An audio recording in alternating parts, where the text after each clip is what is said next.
This week on the SA Rugby Oak podcast. You guys, it is a weekend recording. We're live in the studio. I think there's got to be a bit of punishment for people who lose the game. There we go, that's fair. You really saw from Geordie, he was feeling a bit of the heat from Canan Moody, who is probably the most like-for-like replacement you guys have for Lucanio Arm, quite honestly, because he's been reading everything so well from 13, and he's going to be, I guess, the South African version of Rieko if he keeps on going this way. Grazes everywhere, wrapped up in bandages, just held together with sticky tape. Oak had an absolute blinder, and just shook off the night before, scored all the tries. We beat, I think it was Durval, 2 teams, 1 passion. Welcome to the SA Rugby Oak podcast with me, Matt, the SA Rugby Oak, and for the first time this season, live in the studio, Try Time George. Oh, for those of you who are not watching, can't help himself, downing a beer in about 4 seconds. Well, good news this week, because they've obviously seen us online, or George online, with his beer drinking antics. We have been sent some beers from Cobrew Game Day Lager. They're a South African brewing company based in London. They are absolutely awesome, really tasty, and we're going to have some on the pod today. Cheers, George. Lovely to have you here. It's good to be here with you. Let's crack on straight into the podcast after a historic win for the Springboks. We were both at the stadium last night for the game, 35-7 against the All Blacks. Dreams do come true, kids. Today we're joined by my friend Max Sharp, all the way from New Zealand. You'll find him on Instagram at The Black Jersey, and on YouTube, The Black Jersey as well. He's an awesome commentator. He does, obviously, social media through Instagram, loads of awesome posts. And what's really cool, he has a great YouTube channel with loads of game reviews. Any country that you support, he will be reviewing most of the time. Obviously, he's an All Black fan. Let's bring him into the chat. Thank you so much for joining us.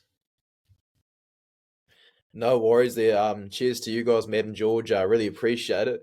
After the whole Carling Black Label thing, having a bit of a good time with the Beast M Tawarera, I'm happy you finally started to get the podcast going, because I remember you had a bit of a yarn to me about wanting to start a podcast one day. So it's just pretty gutting we have to talk about a game that didn't exactly go to the way of the All Blacks to start off with, eh? Oh, look, it's I was having a long think last night. I actually couldn't sleep because I was so excited, because for the first time probably in my life, it was the other way around. Yep. It was weird to watch. Yeah, Ian Foster and Alistair Coetzee probably cut from the same cloth. It's pretty nice to see that we've dished out the other's worst losing margin to the other. Well, because look, honestly, it's a pretty intense rivalry. The Boks have, got a positive win ratio against everybody apart from the All Blacks. So, man, this is really just embodiment of a strong rivalry on earth, is what they were saying in the stadiums yesterday. Probably agree with that. What I probably won't agree with is Alistair Coetzee and your man Fozzie, cut from the same cloth. Fozzie, the worst coach in New Zealand history, still won every rugby championship he coached in. So, slight difference there. But look, we had a fantastic time at the game last night. The energy was outstanding. To be honest, it was probably a bit of a home game for South Africa. Yeah. There were so many South Africans in the crowd. From the way, certainly I saw it live on the TV, we just strangled you guys. And I don't think that is something necessarily to say the All Blacks had the worst game in the world. I think for one game, we just came at you guys. And I think anyone who was on the pitch that day would have felt it, to be honest. Yeah, it definitely felt like a home game for the Boks. Literally every time you guys were in possession of the ball, the stadium was unbelievably loud. I could hear it from the TV. And you could just always feel a South African presence throughout the match. Even if the All Blacks were in their half, because I think that the neutral ground and South Africans having a larger population, it was always going to go in your guys' favour, I think. Well, I was a bit worried in the afternoon. I had some beers with some of the guys at work because I work near Twickenham Stadium, and they were giving me a lot of banter about Saffers being nowhere near the Kiwis. And I was, if you talk to my wife at half time yesterday, I was still saying, nope, I've been here before. I've been here before. It's only 21 points. I've been here before. I've been hurt too many times before to even bother accepting that we could have won that game, even at half time. George was in the stands going crazy, losing his voice. My voice is a bit tender this morning, as you can hear. I do sound a little bit like Barry White, but it's fine. I mean, I bumped into a Kiwi. I mean, there were Kiwis all over the show. I bumped into a Kiwi guy in a shop. I was just buying a couple road beers, and he came at us hard. He was giving us everything. I was like, hey, overconfidence is a killer. Don't write us off yet. But I was still, like you said, halftime. I was still like, no ways. It's not over. There was a moment at 55 Yeah, I think minutes. it was around 50 minutes or so where I gave up hope because you know what the All Blacks are like? They do have this habit of playing games of halves every now and again. Under Fozzie, we haven't seen too many full 80-minute performances. Man, I think that that Kiwi fan you might have met, he might be a reader of the Herald or Stuff because they definitely fill us with a bit of overconfidence. A lot of people are saying to me in my YouTube comments, oh, you can't be trusted if you're saying they're back one week, then they're gone the next. I've never said that. I haven't been talking about that narrative because under Fozzie, it's just not the same All Black side, and that's why I compared him to Alistair Coetzee earlier, because even though we still have the good games, it's not the same, is it? No, look, it's. I think the one thing you can say under Fozzie, despite probably still a really good compared to everyone else win ratio for a coach, is we are. I think most teams are able to at least sit down and go, we think we can make a plan to beat you, whether they do in the end or not. I think there's enough chinks in his coaching to say, well, we can make a game plan and give it our all.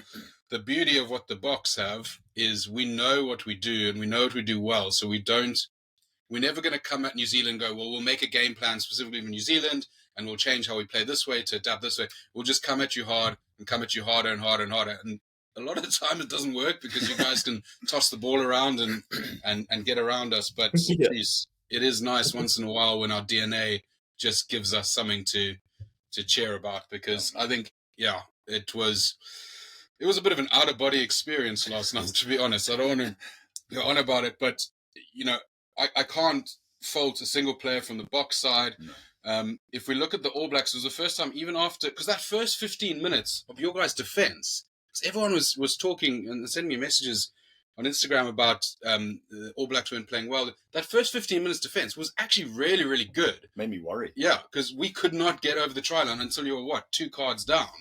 And, okay, look, we then knuckled down, and I think the Kiwis were pretty tired 20, 30 minutes in from that defense. But, geez, I've seen it so many times before where South Africa are camped out, don't get the points, and then for the next 40 minutes, New Zealand will score 4 tries and the game's done. So I think, you know, your defense certainly for that time was outstanding. I think I've not watched Cam. Was it Cam Rodegard? Is that how you pronounce his name? I thought Cam Rodegard's his name. Yeah, he's so good. Serious spark in the second half. That Aaron Smith, certainly from the stands, wasn't bringing. Look, okay, he's a youngster and he came on in garbage time, like the game was over. But geez, the guy looks like a player. Yeah, he's got a lot of potential. He's just one of those people who's worked so hard to get where he is. People who I know who have played against him in high school said he wasn't even good back then, but you're going to see the fire in his eyes, eh? He's such a hard worker. He's just one of those people who runs with a way that you can't coach. Cam Roigard, I truly believe, is going to be better than Aaron Smith. And I also believe Falau Fakatava, who's already played 2 test caps, is going to be better than Aaron Smith. Wow. The future of the 9 jersey here in New Zealand is looking so good right now, because nowadays all the kids who looked up to Smithy, they're starting to reach the age where they can play test rugby themselves. And they've taken all that inspiration and figured out a way they can become better. But yeah, I agree on that first half, because let's be honest, we're so used to the Springboks having such a high level of possession, not quite executing under Ninaba. But as soon as Tyrell Lomax got that huge gash on his thigh, quite close to his knee, it's not an artery, thank the Lord for that.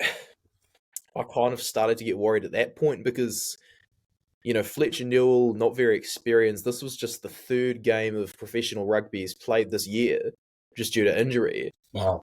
That was going to be a huge test for him, having to play like 68 minutes of test rugby, eh? Yeah. Yeah, absolutely. I mean, if you look across the forwards for you guys, I think it's so important that you guys have got to get that scrum dominance to play your game. And I think, unfortunately, unfortunately for us, unfortunately for the All Blacks, early on, the ref was happy with what we were doing, and we got that dominance early and kept going throughout the match. I haven't actually watched the highlights yet. You on TV might have seen a little bit more what was going down on the scrum, scrums from TV replays, but it looked like certainly when your second choice guys came on, they struggled a bit as well. Yeah, for sure. I think that the team just had taken such a psychological hit, and even though we could hold our own around the pitch, we just panicked too much. We were trying too hard to spark something out of nothing. And about 12 hours before the test started, a person left a comment on my video called Geordie Barrett is not a centre, saying, damn, this video is irrelevant now. And during the test, I was like, I wonder if that person regrets making that comment, because being a natural fullback, you just can't suddenly inherit this need to deal with line stain pressure and guys just getting into your face. He's so used to having all the time in the world to weigh everything up, see all of the space, see everything. And of course, he's one of the most talented athletes of all time. He can just do anything under the high ball, anything on attack. But making decisions as a distributor with a lack of space is something you don't just get naturally. It's something that you have to learn. And you really saw from Geordie, he was feeling a bit of the heat from Canan Moody, who is probably the most like-for-like replacement you guys have for Lucanio Arm, quite honestly, because he's been reading everything so well from 13, and he's going to be, I guess, the South African version of Rieko Ioane if he keeps on going this way. He was pretty good last year, but I was thinking maybe he won't get to the World Cup. Now I'm 100% sold on Canan Moody at 13 for 2024 and beyond. I think that comparison with Rieko Ioane is absolutely perfect. At the moment, look, he's a poor guy's comparison to Rieko, because Rieko's done so much incredible stuff in his career and Canan Moody's still starting out. But at 20, for a Springbok team to have such dynamic backline players, it's new to us. We're not used to that. But for Canan Moody to come on, 20 years old, he had 2 back-to-back man of the match performances, which is the first one against Argentina, which got him on the plane. Let's be honest. I think he was the fringe player. He's now, dare I say it, the starting for. I'd start him at 14. I think he is like for like JP Peterson for this World Cup. Same kind of thing in 2007. Youngster came on, nice and tall, good under the high ball, got a bit of pace about him, got a little kind of nous. And remember, JP Peterson was a centre and a fullback as well at school. And look, play him at 14 now, because I still think Jesse Kriel is coming to a little bit of form. That might change. Lucanio might come back in, but you have to have a guy like Moody on the pitch for 4 years' time. To be honest, he's good enough to play now, but in 4 years' time, it's going to be. We can only hope he's going to be like Rieko is for you guys. Rieko's only 26. Yeah, unbelievable. And it's you've got him, you got Kirtley Arendse, again 22 years old. This is new ground for us South Africans, where we think, geez, we can throw the ball around a little bit. We probably won't. We could. We're playing a bit differently now with Marnie Libak at 10, though. The ball gets distributed a little bit differently to when Pollard. Pollard's a general through and through. I just think Marnie airs the ball out really well and gets the back line going a little in a different way. It's more energy. I enjoy it. I had a bit of a debate with my mother-in-law this morning. They're staying over. It's my wife's study. So I had a bit of a debate with her this morning about Marnie Libak. But first of all, just praise where praise is due. He got 5 kicks yesterday. 5 out of 5. Look, we'll take it. Well done, Marnie. Hopefully you took a little bit more time. That'll continue because that was a huge part of the game that we're worried about. But actually, as player 10, and I was debating with my mother-in-law who does know quite a fair bit about rugby, in fairness, obsessed with rugby. I would still start Pollard because I think he's probably plays into our safety World Cup game more. But geez, how exciting is Marnie Libok when he's on form and when he fires that back line? And she looked at me and said, how could you sit in a room with him and tell him he's more exciting of a player, but you'd start the other guy? And I said, hey, it's tough again. So what do we do? Run 3 World Cups like that. I think Lebok's just honestly helping de Klerk to rediscover a bit of spark, because for a wee while I've been commenting that de Klerk's playing to a system and not to what's in front of him in a game. 100%. He's just looked so robotic, insipid, just like he doesn't want to be on the pitch for about a year or so.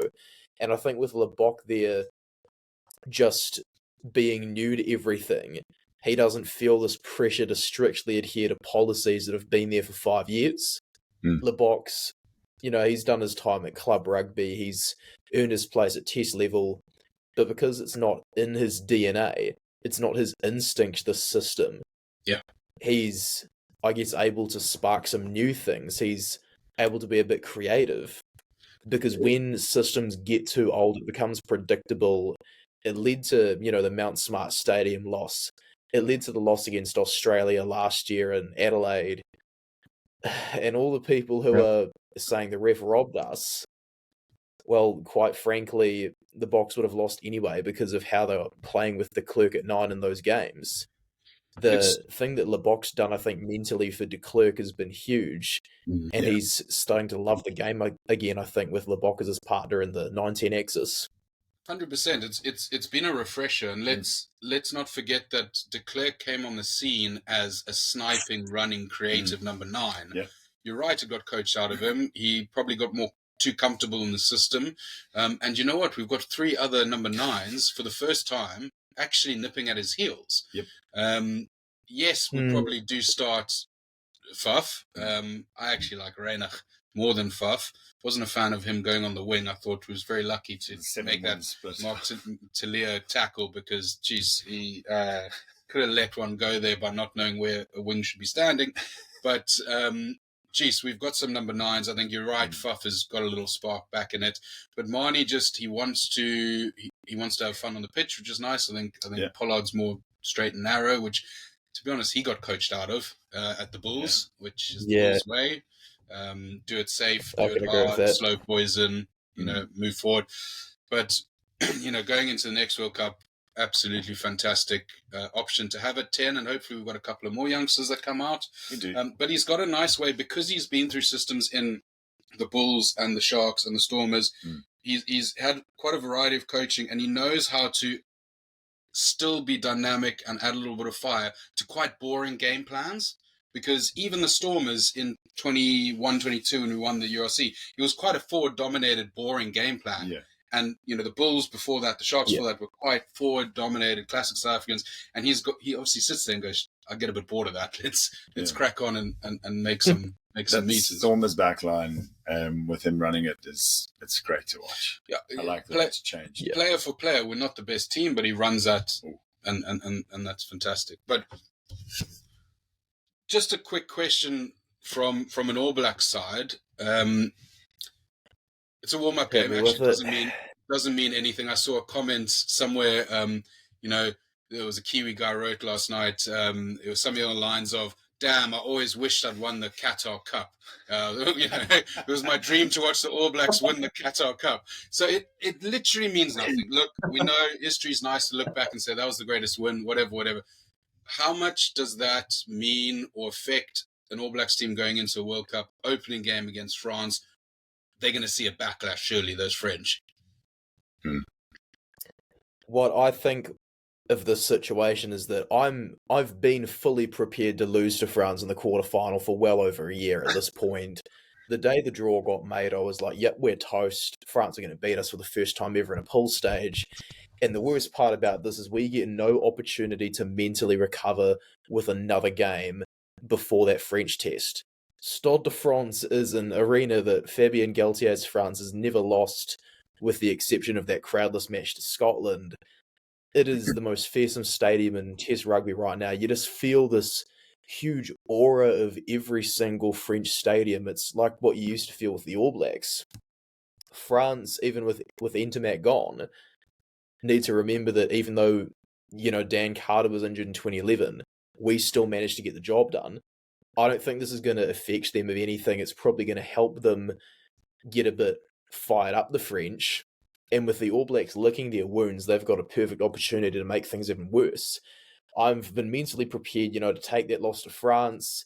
And I think that what I got out of the South African test is I felt that, oh crap, it actually happened 2 weeks in advance of how I actually thought I was going to be feeling it. Because goodness me, what's going to happen with our line-out as well. Brodie Retallick, Shannon Frizzell, and possibly Scott Barrett now aren't available to play against France. Sam Whitelock's there still. Tupou Va'a's there still. But Josh Lord is going to be forced to fly back to New Zealand. Yeah. And with Lester Faianga-Anuku in as a fifth outside back in our squad, that was so silly not to take Josh Lord as a fifth lock instead. Luke Jacobson at 6 as well. That was a shocking decision. They should have started Va'i at lock. Should have put Barrett at 6, because the Boks absolutely obliterated our line out, and they figured out that the locks were going to jump every single time, and they just utterly deconstructed. It was like 10 from 15 lineouts was our ratio or something like that, if my memory serves me correct. It looked through a couple of beers in the stand. It looked like that. Yeah. Quite a lot of infringements at the lineouts. It just looked a bit disorganized. For sure it did, and without Frizzell there, without Barrett there, that was always going to happen. Why was Jacobson picked over Hoskins Satuju, who's got more cohesion with Bowden Barrett and Finlay Christie, who are already there? Yeah. And why was an extra outside back taken in place of Lord or Sami Penny Fair? Because that line-out balance, without that, Sekou Makalu is going to run rings around the back of our drive, and he'll probably repeat exactly what it did against France. Aldred, Willemse, Taufa Fanua, Flamon, Woki, all crazy good line-out jumpers who are absolutely going to decimate us there. Yeah, France they've got a really good pack now, and they've got probably the difference. We've always seen France have pretty incredible backline players. Look at ebbs and flows slightly, but their pack has really come a long way to solidifying that first step in the attack, that defense, and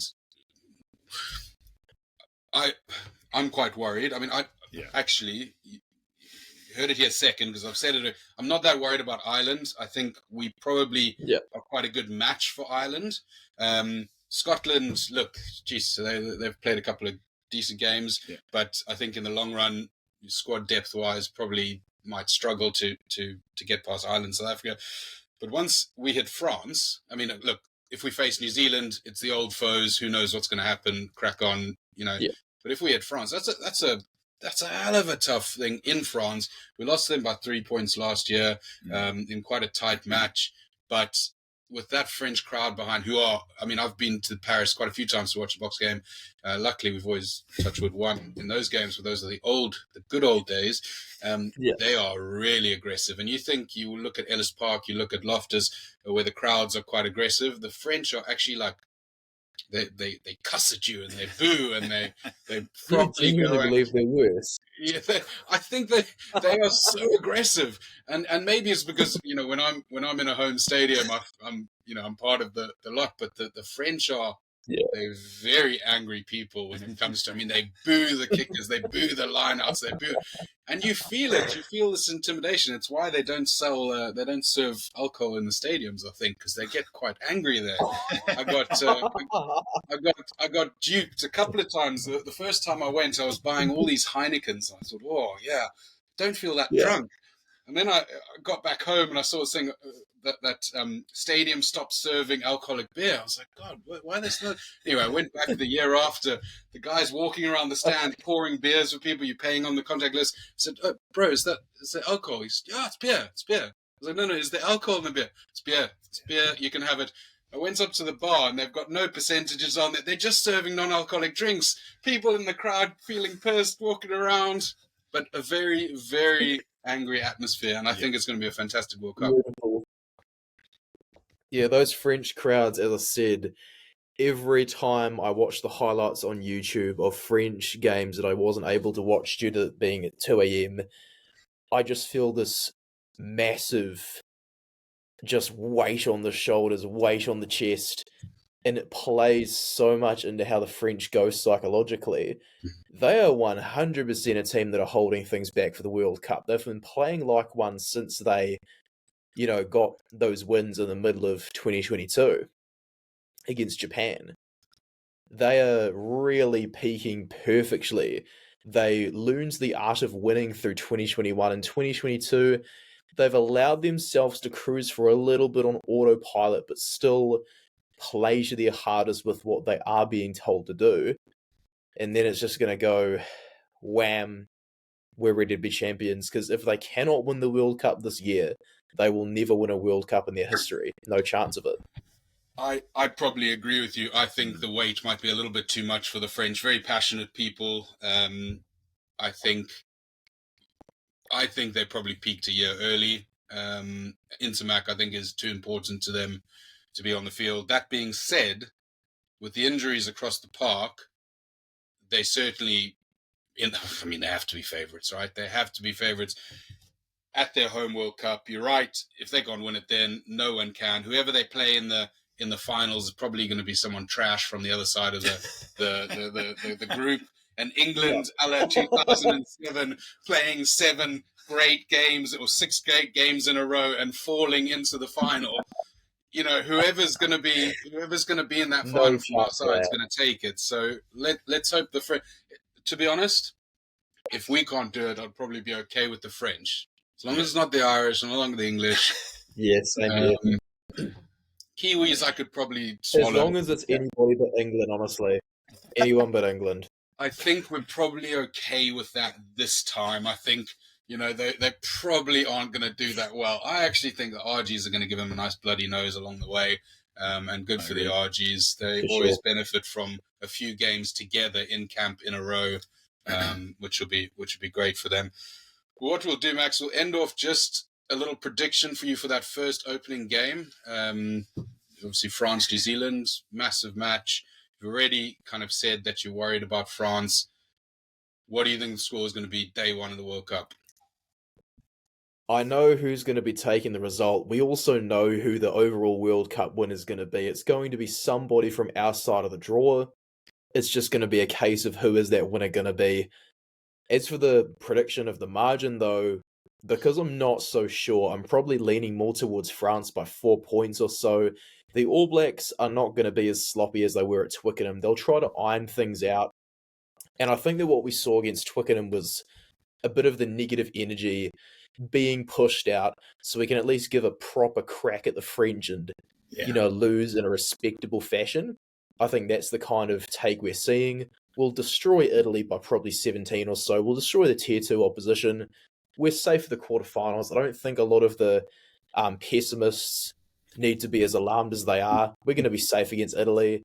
France is just sadly a totally different story. I mean, Dupont will be playing his 50th test as well, so that just adds to it. Wow. And you can do us all a favour by knocking out maybe Ireland in the quarters as per usual, and then we'll all just carry on the status quo towards the rest of and then one of us will take it. It'll be fine. It'll be fine. I guess we'll have to see how things go, fellas? It will be a pretty interesting World Cup, that's for sure. That's it. Max, thanks so much for joining us today. Just let everyone know where they can find you on Instagram, on YouTube, all the rest. Yeah, no worries. Definitely make sure to check me out over there, everybody. One more time as well, thank you so much to Mass and to George for getting me onto the podcast. You can find me over there, and you can obviously find these guys on Spotify with the podcasters. Good stuff. So, Matt, we're moving on to a segment called Two Truths, One Try. Ooh, sounds spicy. So it's a game we're going to play. So it's rugby-related, rugby scenario questions. I'm going to ask you. You've got to figure out which 2 are true and pinpoint the lie. And the loser is going to get a couple of shots. Oh, damn. We're spicing it up a little bit today. Guys, it is a weekend recording. We're live in the studio. I think there's got to be a bit of punishment for people who lose the game. There we go. That's fair. So I've got 3 categories. Okay. First one's Bokke. Okay. Box. Second one is about me. It's got to be about me. And then the last is World Cup related. Sure. So we're going to go to the Bokke. Here we go. So, in more than 100 years of Test rugby, no one has ever scored a hat-trick of tries against the Springboks. Oost-Jarant, at 37 years old and 34 days, was the oldest Springbok to ever play a Test match in 2007. Quickest try ever scored in Bok Test history was by Farid Aprea against the All Blacks in 2006. Wow. Okay, so 2 of them are true. Yep. And one of them is a lie or a try in this stage. So let's break down. So the first one was hat-trick against the Springbok.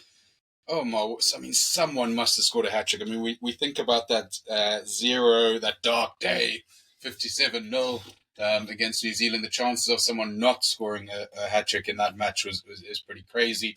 Oost-Jarant as the oldest Springbok. I'm thinking about the oldest Springbok to make his debut, Dion Fourie, who I think was 35 and is now 36.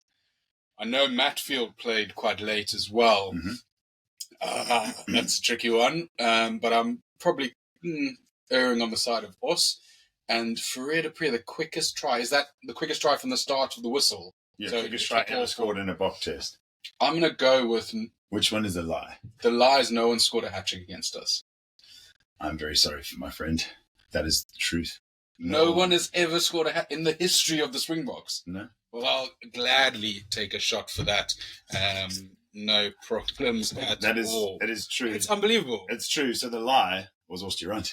What? Yeah, Johan Ackerman, 37 years old and 34 days. Uckers. Well, cheers to that, guys. Cheers. Lovely little bit of famous grouse. Cheers, boys. And girls. Oh, great way to wake up in the morning. Yeah. On to the next one. On to the next one. Right, this is about me. I'm not the booker. Anyway, we're moving on to me. So, I have played a game against the Rugby World Cup winner before. I have won Players Player of the Year at my club a long time ago. Villagers. And I have had my life. I've been saved. My life's been saved by a former Stormer / Northampton Saints player. Wowzer. Okay, so let's break that down. I know George pretty well. I think we met at about 5 years old, maybe 6 years old. Who's counting? Played against a World Cup winner. Look, at any level. So it could have been at Villages, could have been at school, could have been... Look, there's a good chance of that. We both attended Ronbosch High School. We would have played against people from Paarl, against people from Bishops. We won a few World Cups in our days. So there's a good chance of that being true, albeit I hope you lost. Villages, I know, is true. I've seen the trophy. Players Player of the Year. Just means that I was not that good. 96. 96 You're what? old.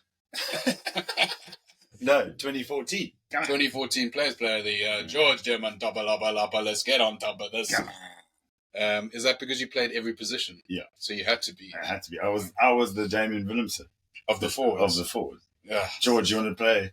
I actually played wing once. It's a hell of a wing. Worst wing in the world. And then the last one was that your life got saved by a former Stormer in Northampton State. I would assume that is Nick Groom. He went to our school. There would have been some opportunities in life to be saved. I also have an inkling that you might have been his water polo coach. And if so, you could have been drowning drunk and he could have saved your life. So I'm going to say that saved your life. How close would you be to death? No, 100% you'd be dead. No, I wouldn't have been dead. No. So it was dramatic save my life. Yeah, dramatic. Okay. I'm just giving it I don't know if you have. This confused me. I'm going to go with my gut. My gut says you have not played against a World Cup winner. Yeah, you're right. But excuse me. The guys, my team in under 15. Well, sorry, not my team. I didn't make it. The guys went on tour. Okay. And they did play Francois Steyn. They played against So Ray Blum. other people played. Yeah, but it wasn't me. Other people in the Bulls played him, and the Cheetahs played him. Loads of other people in other teams that I wasn't part of. No, me. Also played him. Fantastic. We've leveled the scores here. Yeah. Nick One. Grimm did save my life at Oxborough once. If anyone knows what. I drank 14 shots and passed out between a fence and a car bonnet, and people were going to do things to me. And he saved me. Cheers. Saved his soul. Rugby, if you ever want to come on for a little chat, let us know. Right. Excuse me. Last one's World Cup. Ooh. Very quickly. So, excuse me. So, the same whistle has been blown at every opening game of the World Cup. There has been a rugby player who's taken part in both the Cricket and Rugby World Cup in 2003. Dan Carter is the record holder for most points scored in the World Cup, in World Cup history. Okay, so the first one, the whistle, I think I've heard. I thought it was the same coin got flipped, but, whistle, yeah, I think the whistle is true. In the 2003 World Cup, someone played in the Cricket World Cup and the Rugby World Cup. Now, could a Kiwi have done that? An Irishman probably played in the World Cup. Could have played a bit of cricket. Certainly not a South African. Certainly not an Australian. Could have been some South African, some great cricketers in the rugby. Oh, fantastic. Yeah. But not Scott no, Burger can hit World the Cup. ball country, I mate. don't think any other Englishman. I don't think that's true. But what's the last one again? Dan Carter's the record holder for most points scored in World Cups. I actually don't think he is. He missed the 2011 World Cup. Well, Dan Carter's the lie. Damn. That is the lie. It's actually Johnny Wilkinson is the. I thought so. So yeah, Good actually, time, Johnny. Namibian Rudy van Vieren played in the Here we Cricket go. and Rugby World Cup in 2003. Absolutely fantastic. Rudy, give us a call. Let's have you on the pod. Talk about both sports. Can't believe I have to do two. And the whistle is true. 1905 it was first blown. Welsh ref. Yeah.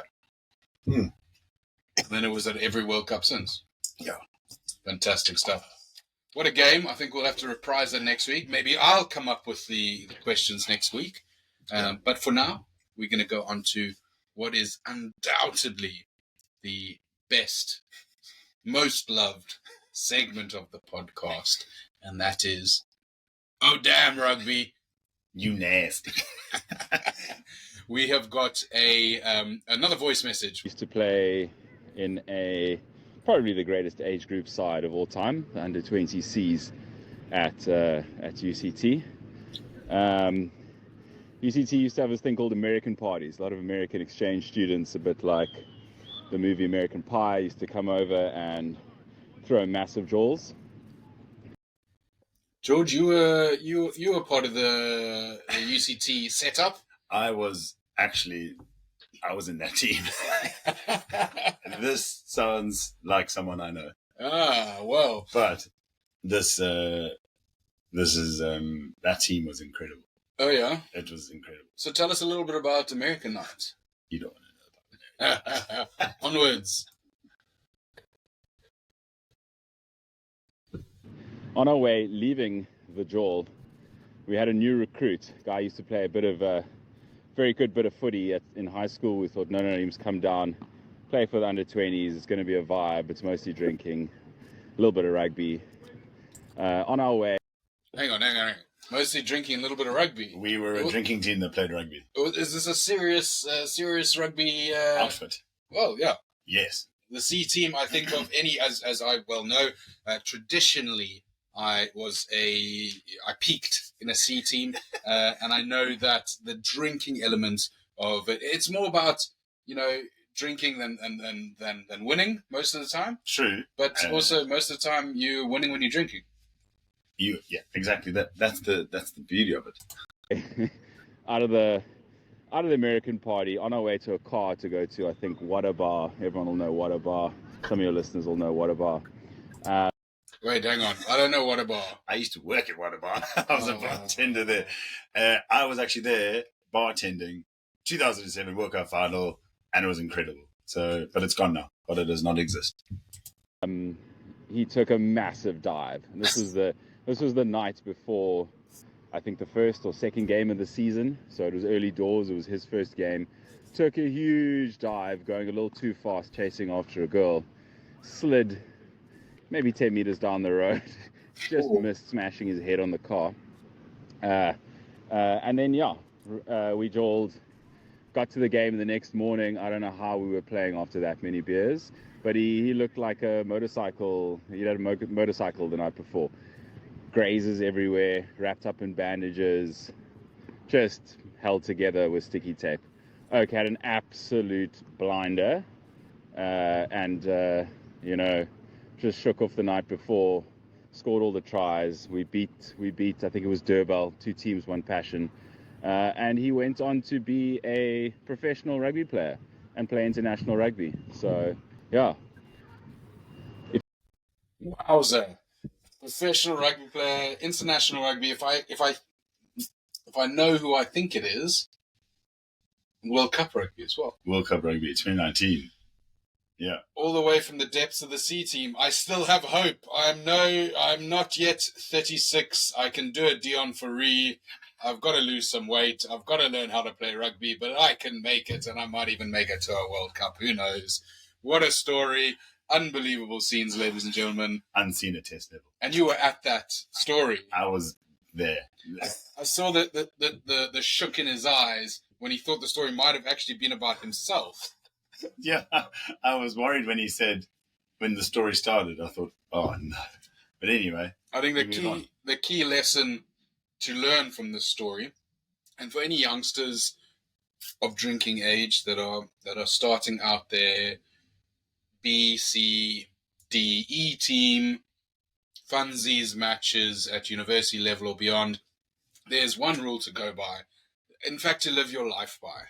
And that is, if you're going to be a rock star on a Friday night, you better make sure that you're a rock star on a Saturday morning for your team on the pitch. Fantastic, unbelievable scenes, ladies and gentlemen. Unseen at test level. Well, he was seen at test level. He was actually, yeah. So we're not going to name names, but well played, Governor. Thank you so much for that story. We're absolutely loving the segment, Oh Damn Rugby, You Nasty. Please send more in. You can write us a message. You can send it on Instagram. You can send us a voice note, which we love to play live on the pod. But guys, what an awesome little segment we've had there. We've had fun today. It's been a great podcast. We've probably had a couple, maybe too many, a couple of shots, a couple of Cobrew game day lagers. Yeah. And we will see you next week.